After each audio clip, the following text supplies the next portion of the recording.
Corona की दूसरी लहर का कहर, 24 घंटे में आए 62,000 नए केस, 291 मरीजों की कोरोना से गई जान।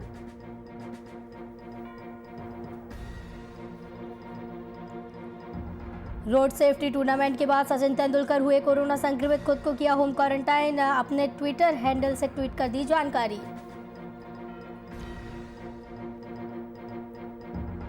रायबरेली में कलयुगी बाप ने रिश्तों को किया शर्मसार, नाबालिग बेटी के साथ रेप की घटना को दिया अंजाम, पुलिस ने आरोपी पिता को किया गिरफ्तार।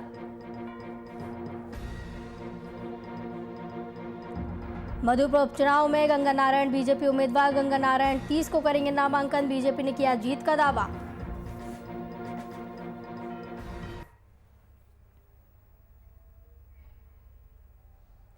नमस्कार, वीआईपी न्यूज में आपका स्वागत है। आपके साथ मैं हूं आस्था श्रीवास्तव। राजधानी दिल्ली में कोरोना का ग्राफ लगातार बढ़ता ही जा रहा है। त्योहारों के मद्देनजर दिल्ली में कोरोना के बढ़ते मामलों ने केजरीवाल सरकार की चिंता बढ़ा दी। कोरोना के बढ़ते मामलों पर काबू पाने के लिए देश के कई शहरों में लॉकडाउन या नाइट कर्फ्यू लगा दिया गया है। राजधानी दिल्ली में कोरोना वायरस संक्रमण के बढ़ते मामलों के बीच लॉकडाउन को लेकर चर्चाएं तेज हो गई हैं। हालांकि अभी केजरीवाल सरकार ने दिल्ली में लॉकडाउन लगाने को लेकर कोई फैसला नहीं लिया। लगातार कोरोना के नए मामले सामने आ रहे हैं। राजधानी दिल्ली में केजरीवाल सरकार की चिंता बढ़ती जा रही है। कोरोना के बढ़ते मामलों पर काबू पाने के लिए कई शहरों में लॉकडाउन लगाया गया है या फिर कई शहरों में नाइट कर्फ्यू लगा दिया गया है। इस खबर पर तमाम जानकारी के लिए सागर मिश्रा संवाददाता हमारे साथ जुड़े हैं। सागर, लगातार कोरोना के नए मामले बढ़ रहे हैं, सरकार की चिंता बढ़ती जा रही है। इस पर रोकथाम के लिए सरकार की तरफ से क्या कुछ कदम उठाए जा रहे हैं कि नाइट कर्फ्यू ना लगे या फिर लॉकडाउन तक की स्थिति ना बने?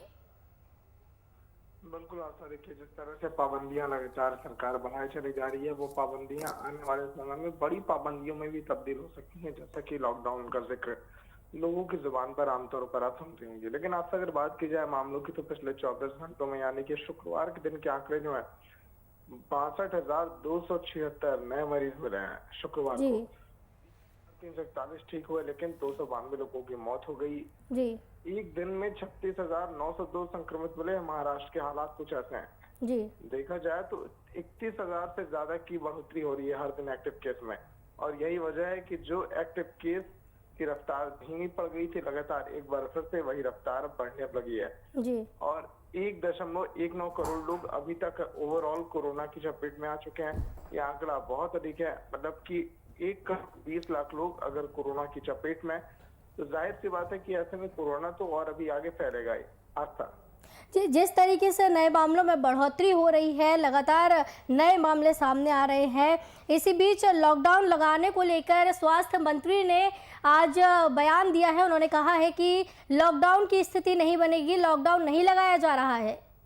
तो लोगों के मन में सवाल है, अफवाहें भी लगातार उड़ रही हैं, इसीलिए आज के दिन स्वास्थ्य मंत्री ने साफ कर दिया कि अभी ऐसा कुछ भी नहीं है जो लोग सोच रहे हैं।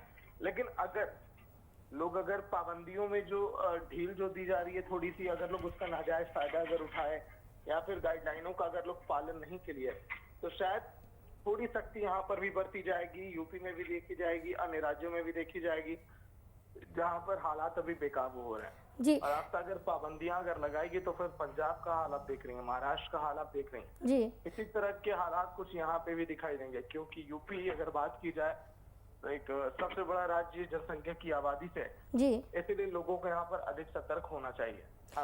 जी सागर, जिस तरीके से पिछले कोरोना का जब स्ट्रेन आया था तब की बात की जाए, लगातार संख्या बढ़ रही थी तो कर्फ्यू लगा दिया गया था। इस बार लगातार संख्या बढ़ रही है, तो इस तरीके का जो बयान दिया गया है, तो इस पर क्या कुछ कहना है? क्या कुछ बीजेपी की तरफ से या फिर राजनीतिक हलचलें आ रही हैं? अभी तो फिलहाल ऐसी कोई अपडेट नहीं है, लेकिन हाँ, अगर सरकार की तरफ से ये भी कहा जा रहा है, जैसा कि महाराष्ट्र में उप मुख्यमंत्री का बयान सामने आया कि अगर हालात अगर बेकाबू हुए तो फिर लॉकडाउन यहाँ पर लगाया जा सकता है। अगर महाराष्ट्र में अगर ऐसे हालात है तो फिर हो सकता है कि आने वाले चंद दिनों में और भी राज्यों में हालात अगर इस तरह के दिखाई दिए तो वहां के भी दिग्गजों को इस तरह के फैसले लेने पड़ेंगे और वो फैसले तुरंत लेने पड़ेंगे, क्योंकि अगर ये हालात कंट्रोल में नहीं हुए तो फिर आने वाले समय में और अधिक दिक्कतें आ जाएंगी। आज तक जी सागर, कहीं ना कहीं एक बार फिर कोरोना का जो ग्राफ है वो बढ़ रहा है, तो इसी बीच में जब ये खत्म हुआ था बीच में, तो कहीं ना कहीं ऐसा लगने लगा था कि लोगों की जिंदगियां वापस पटरी पर लौट रही हैं। तो इस बीच दोबारा से ये स्ट्रेन का आना जनता की जिंदगी पर क्या कुछ प्रभाव डाल रहा है?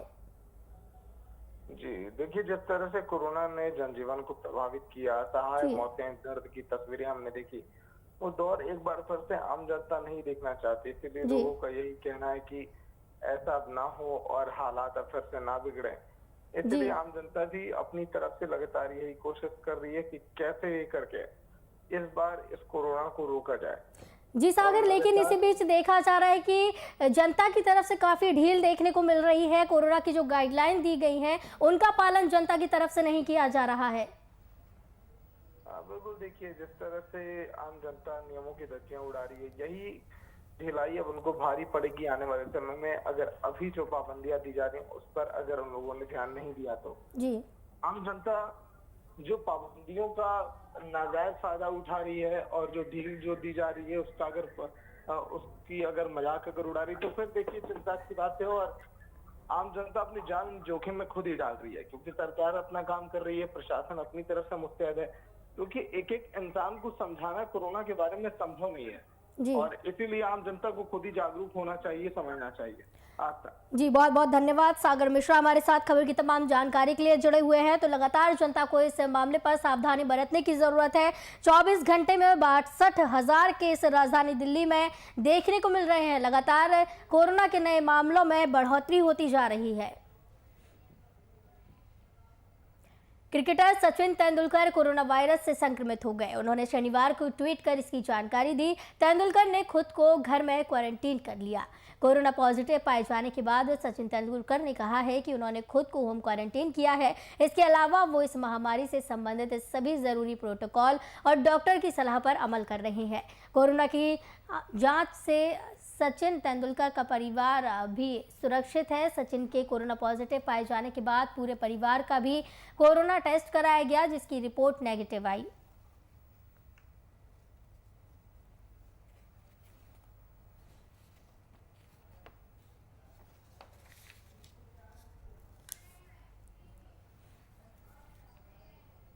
मध्य प्रदेश के अनूपपुर जिले के कोतमा पटवारी निवास में ईओडब्ल्यू द्वारा छापेमारी की गई, जिसमें अशोक सोनी परसवार हल्का के पटवारी पर आय से अधिक संपत्ति के मामलों को लेकर कार्रवाई की गई। बता दें कि ईओडब्ल्यू की 25 सदस्यीय टीम 2 राजपथ अधिकारी इस मामले में कार्रवाई कर रहे हैं।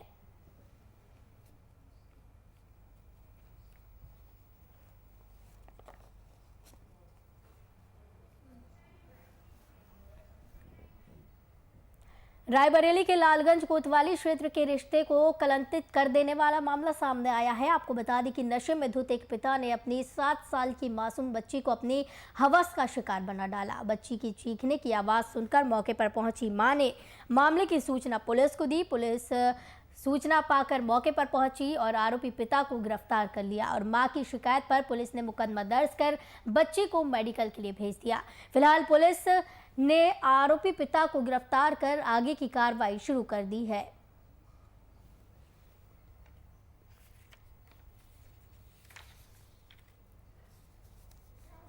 हम खेत पे थे, पापा चिल्ला गए थे और मम्मी भीतर सो रही थी और बिट्टी आंगन में।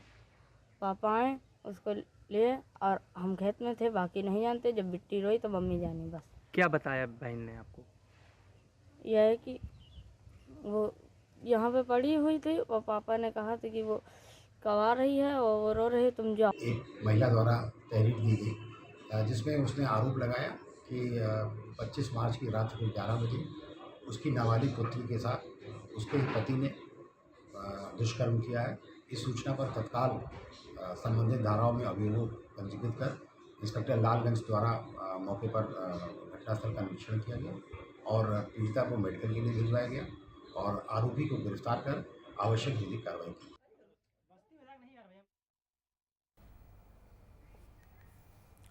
रिश्ते को कलंकित कर देने वाला मामला सामने आया है। आपको बता दें कि एक पिता ने अपनी ही 7 साल की मासूम बच्ची को अपनी हवस का शिकार बनाया। बच्चे की चीखने की आवाज़ सुनकर मौके पर पहुंची मां ने मामले की सूचना पुलिस को दिया। पुलिस मौके पर पहुंची, पिता को गिरफ्तार कर लिया गया है और पुलिस पूरे मामले की जाँच कर रही है। इस दौरान देखा जा रहा है कि लगातार इस तरह के मामलों में वृद्धि होती जा रही है, लेकिन अब एक बड़ा सवाल ये खड़ा होता है कि बच्चियां अपने ही घर में अब सुरक्षित महसूस नहीं कर रही हैं। इस खबर की तमाम जानकारी के लिए हमारे साथ रायबरेली से संवाददाता असद खान जुड़े हुए हैं। असद, दिल दहला देने वाला मामला सामने आया है। इस दौरान बच्ची अपने ही घर में सुरक्षित नहीं है। जी बिल्कुल सही है ये कि रिश्तों को कलंकित करने वाला ये मामला सामने आया है। 7 साल की बच्ची से दोषी के पिता ने बलात्कार जैसी घटना को अंजाम दिया है, शर्मसार किया है ये रिश्तों को। जिस मामले पर आगे क्या कुछ कार्रवाई की जा रही है? पिता को गिरफ्तार कर लिया गया है। जी बिल्कुल, जैसे ही मामला संज्ञान में आया, पुलिस अधीक्षक ने इसको गंभीरता से लेते हुए आरोपी को गिरफ्तार कर जेल भेजने का काम किया है और वहीं संबंधित धाराओं में और कई ऐसी गंभीर धाराओं में उस पर चालान भी किया है। असद, बेहद ही संगीन मामला ये देखने को मिला है। एक पिता ने अपने ही बेटी को शिकार बनाया है हवस का। तो ये जो मामला देखा गया है, इसमें तो बच्चियां घर में सुरक्षित नहीं है।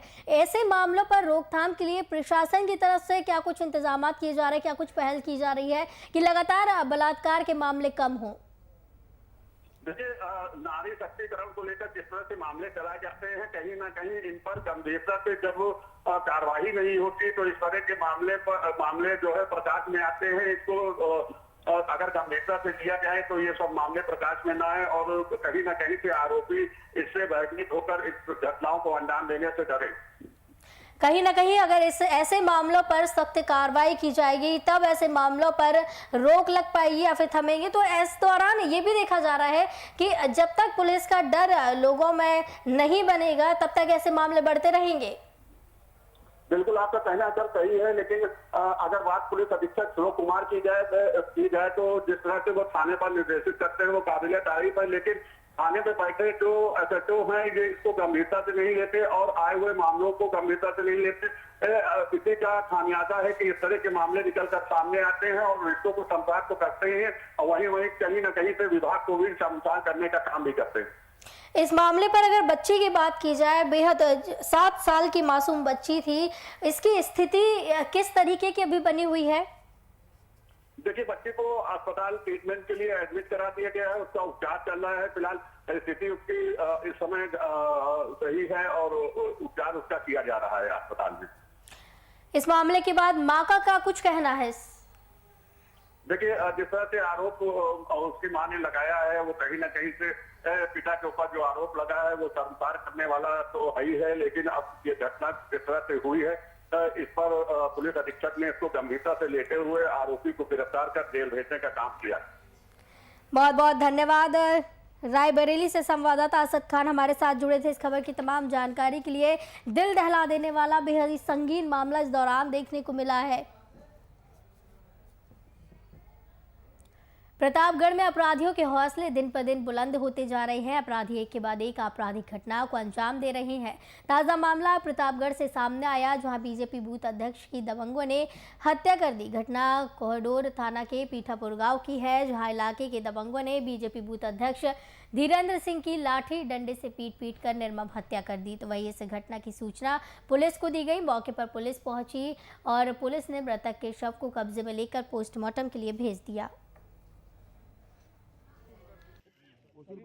जिस व्यक्ति की हत्या हुई सर्वप्रथम तो हमारी भारतीय जनता पार्टी का बूथ अध्यक्ष है और दिन रात मेहनत करके प्रदेश से लेकर केंद्र सरकार बनाने का कार्य किया है और हम भी एक कार्यकर्ता रहे, इसलिए मुझे वो पीड़ा है। इसलिए हम लोगों ने जब तक उनको समुचित आर्थिक सहायता राशि उस परिवार को भरण पोषण के लिए न उपलब्ध हो तब तक हम लोगों ने लाश को उठने नहीं दिया है। लेकिन सक्षम अधिकारी, उपजिला अधिकारी और एडिशनल SP पूर्वी सब लोग यहाँ मौजूद रहे, यहाँ CO भी मौजूद रहे। सबकी उपस्थिति में सबने माना है कि उनकी सुरक्षा के लिए जब तक उनको शस्त्र का लाइसेंस न मिले उनको पुलिस सुरक्षा व्यवस्था मुहैया कराई जाएगी।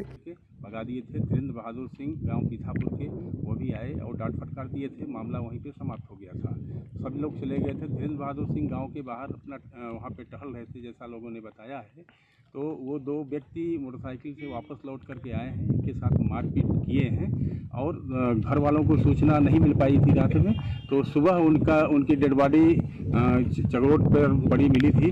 स्थानीय पुलिस सूचना पर पहुंची है और शव को कब्जे में लेकर के पंचायतनामा और पोस्टमार्टम हेतु मर्चरी जिला अस्पताल भेज दिया है और तहरीर प्राप्त कर लिया गया है और विधिक और विवेचनात्मक कार्रवाई की जा रही है। घर से निकले तो बगल खेत में थोड़ी दूर पे 300 मीटर दूर कुछ आवाज़ आ रही थी।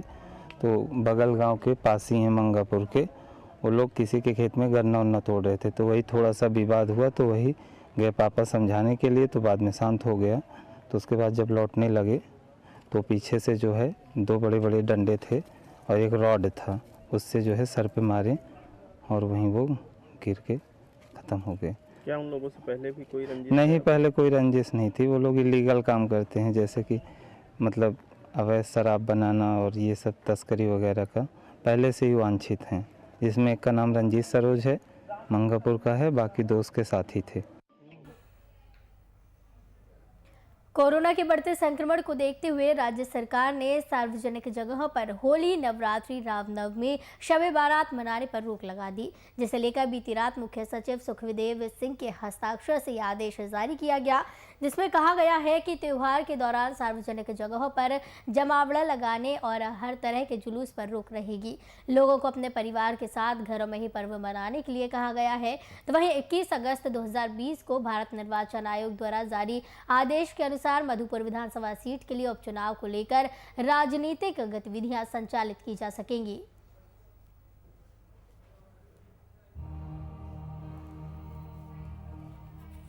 हमारी पूरी नज़र है, समय समय पर अगर कुछ ऐसा स्थिति प्रतीत होगा, हालांकि आह्वान हमारी तरफ से है। होली का सामने त्यौहार है, होली मिलन से परहेज रखें और अभी थोड़ा और इंतज़ार करने की आवश्यकता मुझे लगता है।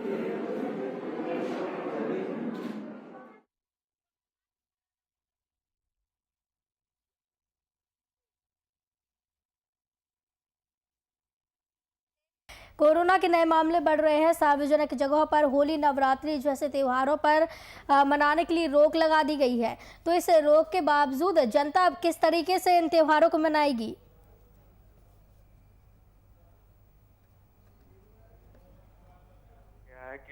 मुख्यमंत्री हेमंत सोरेन के द्वारा, क्योंकि सभी जानते हैं आस्था कि कोरोना का जो दूसरा चरण है वो अपने पायदान पर आ चुका है, तो उसी को कहीं ना कहीं कम करने के लिए और कह सकते हैं लोगों को जागरूक करने के लिए मुख्यमंत्री और गृह सचिव के द्वारा ये साफ तौर पे निर्देश जारी किया गया है कि जो भी व्यक्ति इस बार होली मनाना चाहते हैं वो अपने घर पर ही मनाएं और होली का जो त्यौहार है वो अपने घर पर रहकर, अपने परिवार के साथ रहकर सुरक्षित होली मनाएं, क्योंकि कोरोना का जो दूसरा चरण है वो कह सकते हैं अब अपने चरम सीमा पार कर चुका है और झारखंड में भी लगातार ये अपना पैर पसारता जा रहा है। तो बखूबी इस संक्रामक बीमारी को कह सकते हैं कम करने के लिए और इससे जल्द से जल्द इसको खत्म करने के लिए ये कहीं ना कहीं निर्देश दिए जा चुके हैं। लेकिन गौर करने वाली बात है, जिस तरीका से झारखंड में भी उपचुनाव होने को है और उपचुनाव के मद्देनजर तमाम पार्टी अपनी रैली में जुटी हुई है, उसको कहीं ना कहीं उसमें भी ये गाइडलाइन प्रभावित कर रहा है, क्योंकि जिस तरीका से साफ तौर पर इस गाइडलाइन में लिखा हुआ है कि कहीं भी सार्वजनिक स्थान पर भीड़ भाड़ नहीं लगाना है, कोई भी मिलन समारोह का कार्यक्रम नहीं होगा।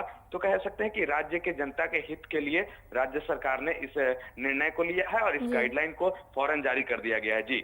जी, लेकिन इस दौरान जब मधुपुर उपचुनाव विधानसभा सीट के लिए जैसे कि सभी तैयारियां कर रहे हैं अपनी अपनी पार्टी, तो इस दौरान कोरोना गाइडलाइन की अगर बात की जाए तो किस तरीके से उसका पालन किया जा रहा है?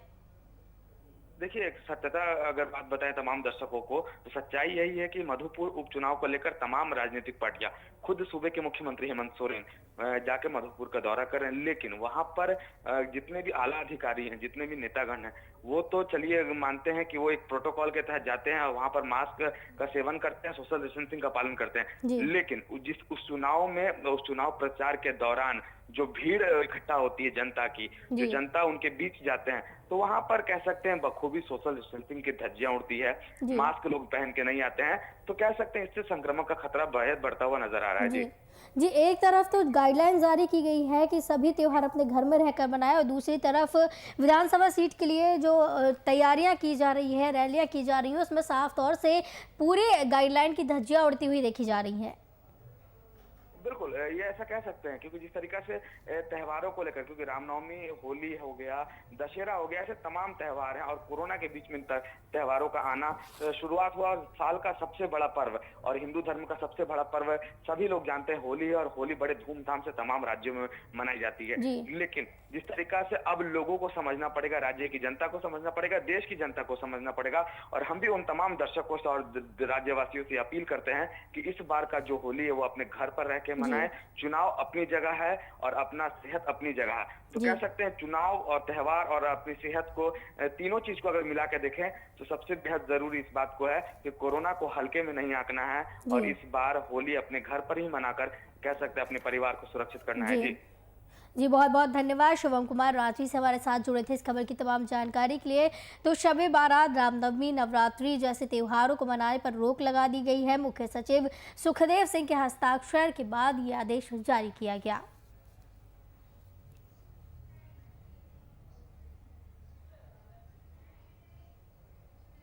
मधुपुर उपचुनाव के लिए बीजेपी ने गंगा नारायण सिंह को अपना उम्मीदवार घोषित किया है। गंगा नारायण हाल ही में आजसू पार्टी से बीजेपी में शामिल हुए। इस पर प्रदेश बीजेपी ने अपने प्रत्याशी गंगा नारायण की जीत को सुनिश्चित बताते हुए बताया कि गंगा नारायण जमीन से जुड़े हुए कार्यकर्ता है। इस बार के उपचुनाव में हमारे प्रत्याशी अधिकतम सीटों से जीतेंगे। और वहीं राज्य सरकार पर निशाना साधते हुए कहा कि बीजेपी प्रदेश प्रवक्ता ने कहा है कि मौजूदा सरकार के कुकर्मों की अंत की शुरुआत मधुपुर उपचुनाव में बीजेपी की फतेह के साथ होगी।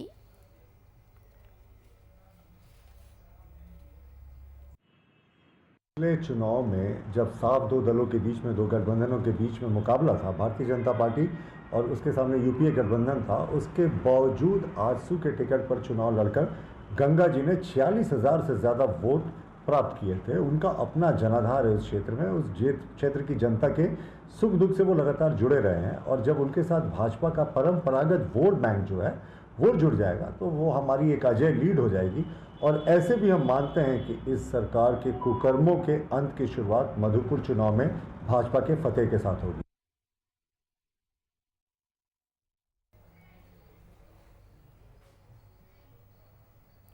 जिला प्रशासन होली के त्यौहार को शांतिपूर्ण तरीके से संपन्न कराने को लेकर पूरी तरह तैयार है। आपको बता दें कि आगामी त्योहारों को लेकर अधिकारियों ने अर्धसैनिक बल के साथ शहर में फ्लैग मार्च निकाला। इस दौरान जिलेवासियों को होली पर्व को शांतिपूर्ण तरीके से मनाने को लेकर कई आवश्यक दिशा निर्देश दिए।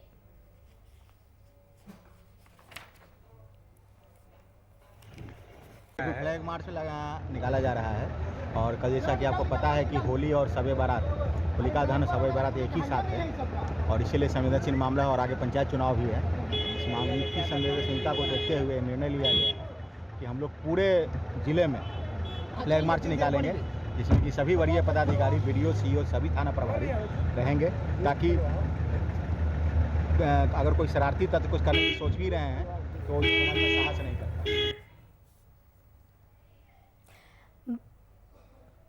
भागलपुर के औद्योगिक थाना में होली और शब-ए बारात को लेकर शांति समिति की बैठक आयोजित की गई। इस कार्यक्रम में कोरोना महामारी को देखते हुए लोगों से कोरोना गाइडलाइन के अनुसार शांतिपूर्ण होली और शब-ए बारात मनाए जाने की अपील की गई।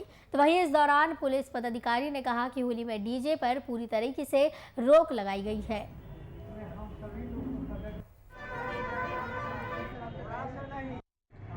शांति समिति की बैठक हुई और हमारे थाना अध्यक्ष महोदय, नए थाना प्रभारी जो है, आज इनकी अध्यक्षता में बैठक हुई और इसमें जो है ये निर्णय लिया गया कि कहीं भी होली में हुड़दंग ना हो और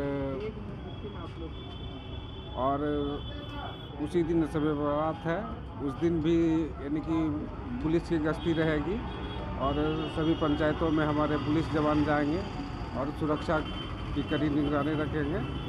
और हम अपील करते हैं कि हमारे पंचायतवासी प्रखंडवासी भी प्रशासन का सहयोग करें, जिससे कि शांति बनी रहे।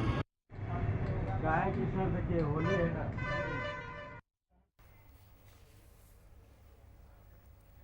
नालंदा के जिला कांग्रेस कार्यालय में होली मिलन समारोह का आयोजन किया गया, जिसमें कांग्रेस के कई कार्यकर्ता सहित कई लोग इस होली मिलन समारोह में शामिल हुए। इस दौरान दिलीप कुमार ने बताया कि बढ़ती महंगाई की वजह से अब कई लोग घरों में होली मनाने में सक्षम नहीं है। इसी वजह से हमारी पार्टी की ओर से ये होली कार्यक्रम रखा गया है।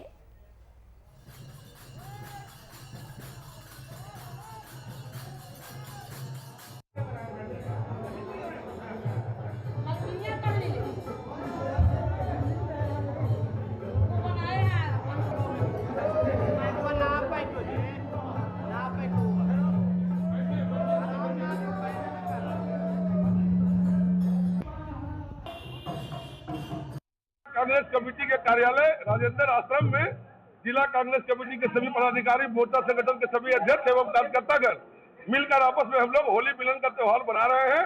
क्योंकि हम लोगों ने ये पहले ही ऐलान कर रखा था कि इस बार होली महंगाई के चलते हम लोग घर में कम मनाएंगे, आपस में बैठ करके सभी लोग आपस में कलेक्शन करके हम लोग इस होली का त्योहार को मना रहे हैं। क्योंकि घर में मनाने की स्थिति नहीं है। 2400 रुपये के अंदर तेल का दीना है।